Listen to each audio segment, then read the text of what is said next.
So if us PC nerds have learned anything in the past year, it's that we should not buy the RTX 4060. What do we think I did? That's right, I bought the RTX 4060.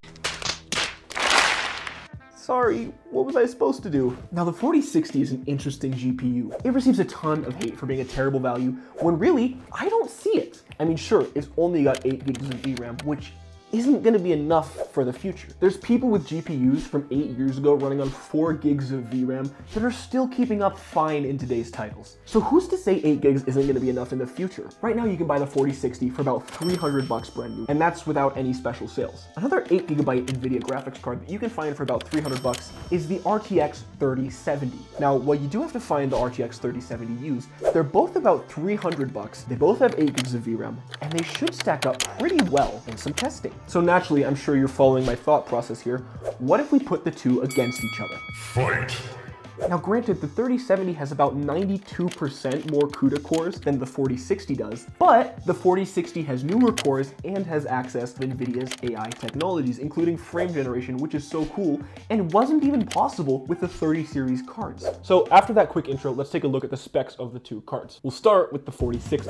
So the RTX 4060 was launched in June of 2023 with an MSRP, or manufacturer suggested retail price, of $299. It's on the 5nm process built on the Ada Lovelace architecture. Its base clock is 1,830 megahertz, but it can boost up to 2,460 megahertz. It's got 8GB of GDDR6 VRAM on a 128-bit memory bus, which is unfortunate because it doesn't give us quite as much bandwidth as we might like. It has 3,072 normal cores, along with 24 ray tracing cores, so it should perform solidly. It's also got a TDP, or a power limit, of 115 watts, so it's not a super power hungry card. Now, out with the new, and in with the old.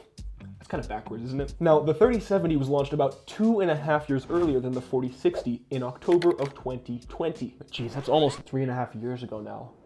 That's ridiculous. I don't like that. They ask you how you are, you just have to say that you're fine when you're not really fine, but you just can't get into it because they would never understand. This, unlike the 4060, is built on the 8nm process, so it's going to be a little bit less efficient, as we'll see in a second. It uses the older, but still great Ampere architecture. Its base clock speed is quite slower than the 4060 at about 1500 megahertz. It can boost up to 1,725 megahertz, which doesn't even touch the base clock speed of the 4060, which I think is pretty funny if you ask me. It also has 8GB of GDDR6 VRAM, but this time it's on a 256-bit memory bus, which gives us essentially about 2 times as much memory bandwidth as the 128-bit bus, basically meaning that our memory can communicate more data between the GPU and the CPU and the rest of the computer. It also has 92% more cores than the 4060 at about 5,888, with 46 ray tracing cores, almost doubling that count as well. This is a lot less efficient, and it has a 220 watt TDP, and so it's going to slurp quite a bit more juice than the 4060 would. So this right here is our testing rig. It's got an Intel Core i5, 12600K, 32GB of RAM, and a 1TB M.2 NVMe SSD. It's 3rd generation, just in case you were curious. It's also got a liquid cooler, and it's a solid system. It's what I do all my editing on, and it'll be a perfect system to pair with something like a 4060 or the 3070 that I daily drive. Now, just before we get into testing, I do want to do a quick explanation of what 1% and 0.1% lows are. I said I'd explain that in a future video, so here you are. What 1% lows do is it looks at 100 total frames and takes the one lowest FPS number, and then averages that out over the course of your run. 0.1% lows are the same concept, but it takes 1,000 frames and takes the one lowest FPS out of those 1,000 frames, and then averages that out over the course of your run. Now, that's not exactly how it works, because you'll see that our 0.1% lows oftentimes have lower FPS than the minimum frames that we hit. And while I'm not sure exactly why that is, I do know that the 1% and 0.1% lows are generally a good gauge of how choppy your gameplay is going to be. All of the benchmark tests were done at 1080p max with ray tracing turned on, except for Fortnite, which we were having some issues with, which you will see later. Without further ado, here are the results of our testing. Oh look, I made a pretty graph. In Forza Horizon 5, the 4060 managed an average of 97 FPS, very playable, whereas the 3070 pushed out an average of 100 FPS, just 3% more or 3 FPS more. These were pretty close, and in my opinion, it's just the margin of error, given that the 1% lows, 0.1% lows, and minimum FPS were all about the same. So the 4060 and the 3070 in Forza Horizon 5 will provide pretty much the same gaming experience. That is before you turn AI frame generation generation on. Now, this feature is only available to 40 series cards, like the 4060, which we have in here right now. With DLSS and AI frame generation turned on, the RTX 4060 managed to squeeze out an incredible average of 149 FPS. It hit a maximum FPS of 165 and a minimum of 133, with 1% lows and 0.1% lows hitting 114 and 80 FPS respectively. This was a very, very promising result,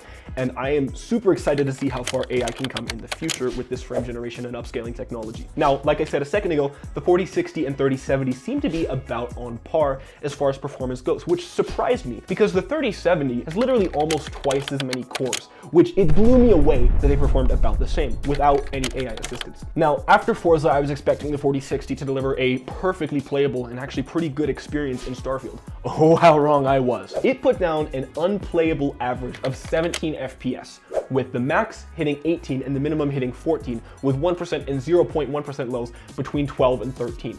That's ridiculous, and it was unplayable, which blew me away because it was supposed to work.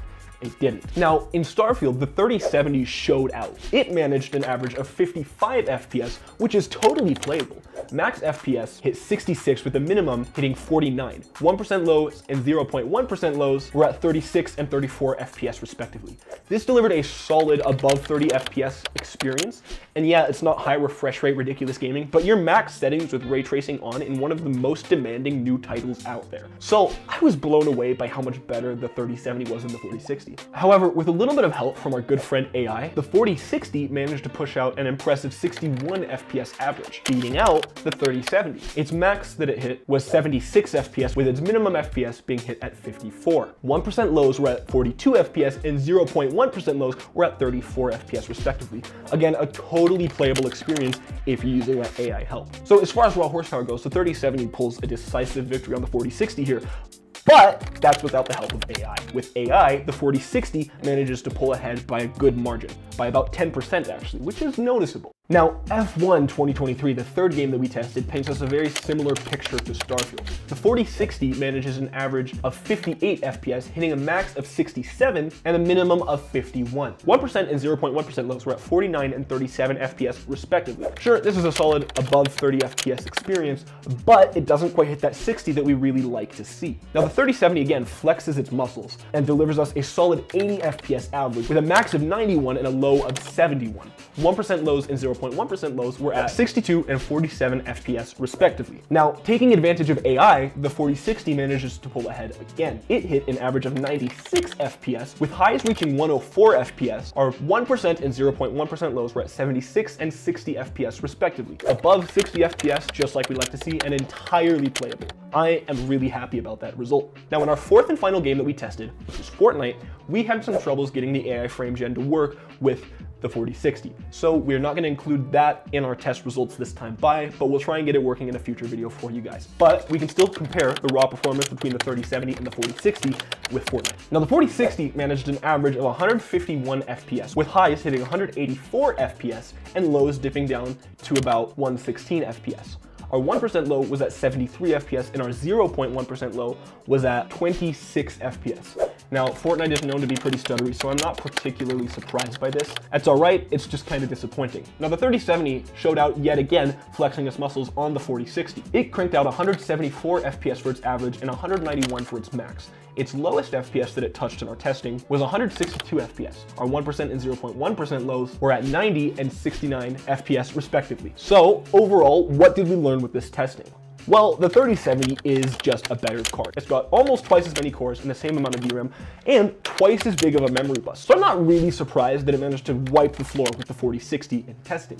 That being said, with the help of AI, the 4060 managed to overcome the 3070 in everything that we tested, which was pretty impressive if you ask me. Now, like I said a couple minutes ago, I noticed zero artifacting and no dip in the frame time between non-AI assisted and AI assisted gaming runs, which was, it blew my mind, to be entirely honest, because I didn't know that AI would be able to do that much heavy lifting for cards like the 4060, which are kind of underpowered. Anyway, thank you guys so much for watching. This has been Ryan. I'll catch you next time.